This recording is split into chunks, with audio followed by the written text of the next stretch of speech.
нашу машинку ебанули. Вот тут мы. Вот. Пацаны, блядь. Ёбаный в рот!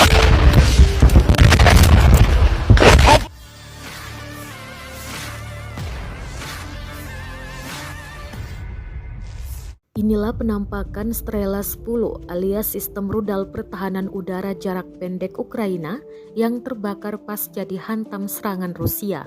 Rekamannya ramai beredar di Telegram pada Jumat 23 Desember 2022. Dalam keterangan unggahan disebutkan Rusia berhasil lagi menghancurkan Strela 10 Ukraina. Rekaman penampakan serangan diambil oleh seorang nasionalis Ukraina yang nyaris tidak sampai ke depan. Diketahui setelah selamat dari serangan yang menargetkan Strela 10, nasionalis Ukraina tersebut lagi-lagi diburu serangan artileri Rusia. Ledakan demi ledakan terdengar menghantui posisi mereka. Beruntung, tak ada korban jiwa dalam pertempuran kali ini. Sayangnya tidak dijelaskan lokasi pasti serangan Rusia dalam video. Первый день, как мы только приехали, короче. Мое день рождения. Нашу машинку ебанули. Вот тут мы.